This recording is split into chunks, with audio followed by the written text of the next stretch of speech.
কুয়াকাটা সমুদ্র সৈকতে ভেসে আসছে একের পর এক ডলফিনের মরদেহ। পচনধরা এসব ডলফিন সৈকত এলাকায় ছড়াচ্ছে দুর্গন্ধ।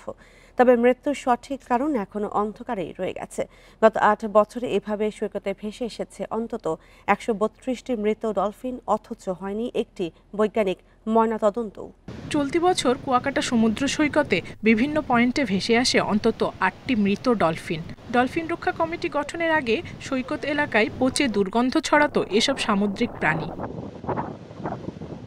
জেলেদের অসচেতনতা, জালে আটকে শ্বাসরোধ, জাহাজের ধাক্কা কিংবা মাইক্রোপ্লাস্টিক দূষণের কারণে মৃত্যু হতে পারে বলে ধারণা ডলফিন রক্ষা কমিটির। এটি কি সমুদ্র পানি নষ্ট হওয়ার কারণে হয়েছে কিনা, জলবায়ু পরিবর্তনের ফলে, নাকি প্লাস্টিক বর্জ্য বাড়ার কারণে, নাকি মানব সৃষ্ট কারণে মারা যাচ্ছে? মৃত্যুর কারণ এখন তো আমাদের কিন্তু জানা যায় না এবং গভর্নমেন্টের পক্ষ থেকে এখন তো আমাদের সেই ধরনের কোনো ব্যবস্থা নেওয়া হয়নি। সরকারি এবং বেসরকারি যেসব প্রতিষ্ঠানগুলি আছে, আমরা বারবার কিন্তু ট্রাই করছি, কথা বলছি যে আসলে কি কারণে এগুলো মারা যাচ্ছে, কিন্তু দুর্ভাগ্য এটা যে আমরা আসলে এখন পর্যন্ত জানতে পারলাম না বা ওনারাও আমাদেরকে জানাতে পারেনি। ডলফিন মৃত্যুর প্রকৃত রহস্য উদ্ঘাটনে নানা পদক্ষেপ নেওয়া হয়েছে বলে জানিয়েছে উপজেলা নির্বাহী কর্মকর্তা।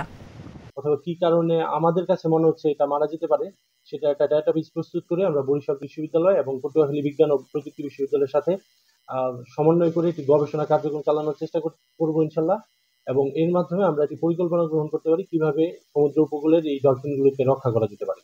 ২০১৮ সাল থেকে এ পর্যন্ত কুয়াকাটা সমুদ্র সৈকতে ভেসে আসে ১৩২টি মৃত ডলফিন। এর মধ্যে রয়েছে 5টি তিমি। Independent news.